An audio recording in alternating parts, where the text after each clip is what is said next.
Hello friends, this is Shashank Agrawal और आज हम बिग डॉक्टर पर अष्टांग हृदय का प्रथम अध्याय आयुष कामी अध्याय प्रारंभ करने जा रहे हैं। तो अष्टांग हृदय की बात करें, इसमें फर्स्ट ईयर में सूत्र स्थान है सिलेबस में, तो हम सूत्र स्थान का प्रथम अध्याय आयुष कामी अध्याय स्टार्ट करने जा रहे हैं। और बात करें इसकी इंपॉर्टेंस की तो कह सकते हैं अष्टांग हृदय में सबसे इंपॉर्टेंट चैप्टर ही फर्स्ट चैप्टर ही है। तो इसके एक एक श्लोक विद कंसेप्ट आपके टिप्स पर होने चाहिए, बाकी कोई दिक्कत नहीं है, बहुत इजी है सारी चीज़ें। और कोई दिक्कत आए तो मैं हूँ आपकी एक एक क्वेरी के लिए, और कोशिश करूँगा कि एक एक क्वेरी आपकी क्लियर करूँ, या कमेंट बॉक्स में आप पूछ सकते हैं। और कोशिश करूँगा क्या कहते हैं कि वीडियो लेक्चर के साथ साथ ही आपके जो कॉमन डाउट्स हैं उनको सॉल्व करता चलूँ।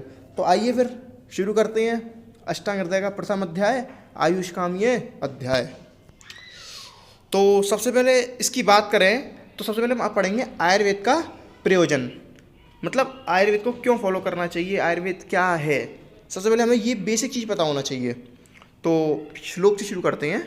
आयु कामे आनेन धर्म अर्थ सुख साधनम आयुर्वेद उपदेशेषु विदेह परम आदरम। अर्थात धर्म अर्थ और सुख इन सबका साधन क्या है, आयु है। और आयु की कामना करने वाले पुरुष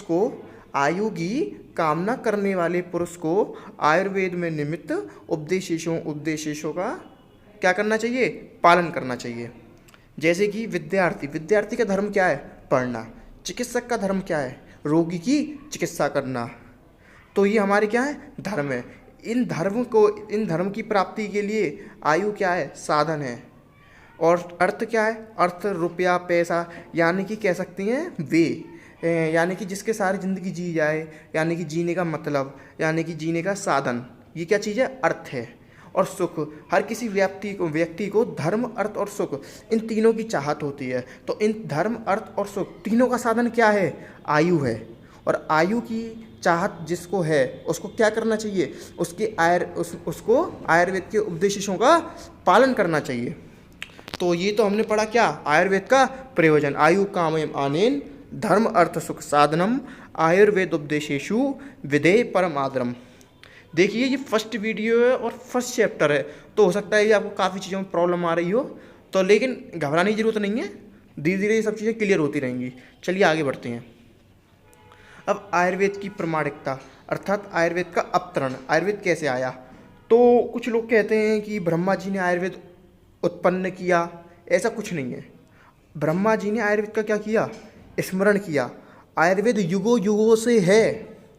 तो इसको पढ़ने से पहले सबसे पहले श्लोक पढ़ते हैं।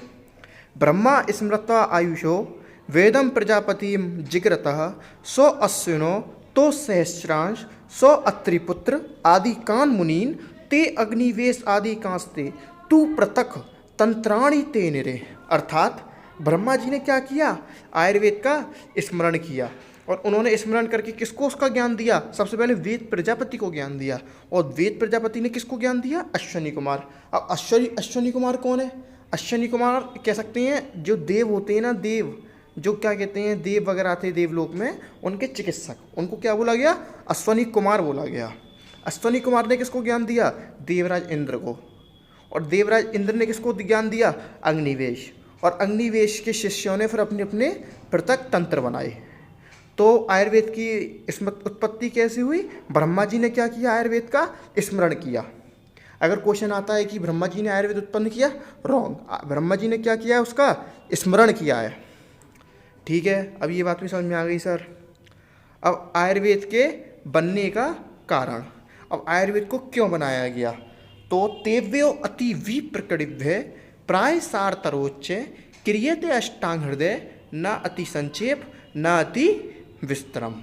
अर्थात अग्निवेश वगैरह ने जो आदि शस्त्र तंत्र वगैरह बनाए थे, उसमें कुछ टॉपिक बहुत संक्षेप में थे, यानी कि बहुत डिटेल में थे, कुछ बहुत शॉर्ट में थे, और कुछ चीज़ों को जो ज़्यादा इंपॉर्टेंट नहीं है उनको भी बहुत डिटेल में बता रखा था। तो क्या किया गया, जो जो इंपॉर्टेंट टॉपिक थे उसको एक जगह लाया गया और उसको ना ज़्यादा डिटेल में ना ज़्यादा ब्रीफ में एक्सप्लेन किया गया, और उसी शास्त्र का नाम क्या किया गया, अष्टांग हृदय किया गया। अब आगे पढ़ते हैं आयुर्वेद के 8 अंग। आयुर्वेद के 8 अंग क्या क्या हैं? काय, बाल, गृह, ऊर्ध्वांग, शल्य, दृष्टा, जरा, वृषान, अष्टावगानी, तस्याहु चिकित्सा, येषु संसृता।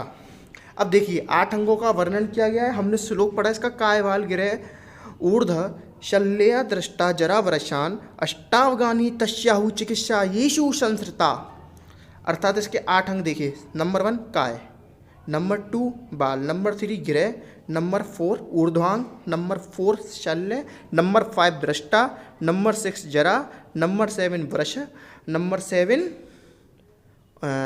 1 2 3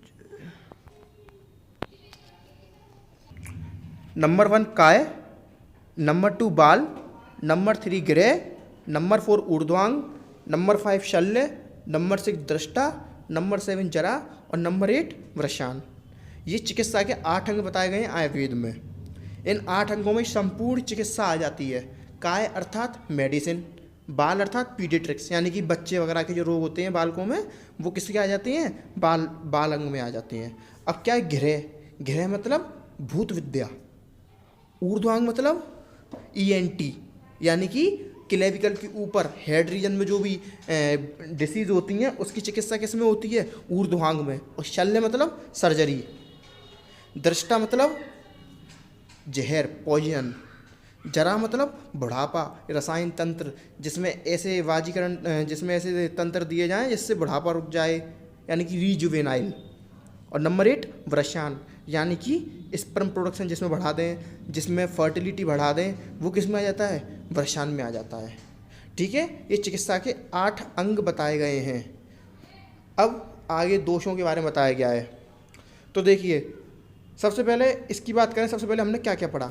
सबसे पहले क्या पढ़ा? आयुर्वेद का प्रयोजन, आयुर्वेद को क्यों लाया गया। तो इसमें हमने ये पढ़ा, जिस पुरुष को भी धर्म, अर्थ और सुख का साधन क्या है? आयु है। और जिसको आयु की प्राप्ति करनी है उसको क्या है? आयुर्वेद के उपदेशों का पालन करना है। अब इसके बाद क्या पढ़ा? आयुर्वेद का अवतरण। आयुर्वेद के अवतरण में क्या पढ़ा? ब्रह्मा जी ने क्या किया? आयुर्वेद का स्मरण किया। उसका ज्ञान किसको दिया? वेद प्रजापति को दिया। वेद प्रजापति ने किसको दिया? अश्वनी कुमारों को दिया। अश्वनी कुमारों ने किसको दिया? देवराज इंद्र को दिया। देवराज इंद्र ने किसको दिया? अग्निवेश जी को दिया। अग्निवेश किसके शिष्य थे? आत्रेय के शिष्य थे। और अग्निवेश आदि के 6 शिष्य थे। किसके? पुनर्वस आत्रेय के शिष्य थे ये। ठीक है, फिर इन्होंने अपने पृथक तंत्र बनाए। अब इसके बाद हमने क्या पढ़ा? अष्टांग हृदय के बनने का कारण क्यों बनाया गया? क्यों? क्योंकि सब इम्पोर्टेंट टॉपिक्स को एक ही जगह लाना था। कुछ टॉपिक्स जो इम्पोर्टेंट नहीं है उनको डिटेल में दे रखा था किसी तंत्र में, किसी में जो इम्पोर्टेंट है उसको बहुत ब्रीफ में दे रखा था। तो इनको एक जगह लाके, ना ज़्यादा डिटेल में ना ज़्यादा ब्रीफ में, कंसाइज कहते हैं ना, कंसाइज नोट्स, उस प्रॉपर फॉर्म में लाया गया। और उसका क्या नाम हुआ? अष्टांग हृदय। इसके बाद आयुर्वेद के 8 अंग का वर्णन किया गया। काय, बाल, गृह, ऊर्ध्वांग, शल्य, दृष्टा, जरा, वृषान, सब मैंने बता दिया। काय क्या है? मेडिसिन। बाल क्या है? पीडियाट्रिक्स। गृह क्या है? भूत विद्या, जिसको साइको ट्रीटमेंट भी बोलते हैं मॉडर्न में। ऊर्ध्वांग ENT। शल्य सर्जरी। दृष्टा पॉइजन का ट्रीटमेंट। जरा रीजुवेनाइल ड्रग्स। वृष स्पर्म प्रोडक्शन बढ़ा दें, फर्टिलिटी रेट बढ़ा दें। इसके बाद हम दोष पढ़ेंगे। तो सबसे फ्रेंड्स दोष अगली वीडियो में पढ़ेंगे। सबसे पहले मोस्ट इम्पोर्टेंट बात ये है, हमारा जो फोकस होना चाहिए वो क्वालिटी पे होना चाहिए, क्वांटिटी पे नहीं होना चाहिए। समझ रहे हैं? बाकी मेरी भी पहली वीडियो है तो कुछ गलती हो गई हो तो माफ़ कर देना। बाकी अगली वीडियो पे कोशिश करेंगे कि इससे अच्छा करें। या हो सकता है थोड़ा साउंड में प्रॉब्लम हो रही हो, या फिर क्या कहते हैं कुछ थोड़ा स्लोक वगैरह में हो रहा हो, लेकिन कोशिश करेंगे कि अगली वीडियो में सारी कन्फ्यूजन्स को दूर करें। और कोई भी डाउट हो तो आप कमेंट सेक्शन में ज़रूर बताएं मुझे। ठीक है, फिर मिलते हैं अगली वीडियो पे। Thank you everyone, bye bye.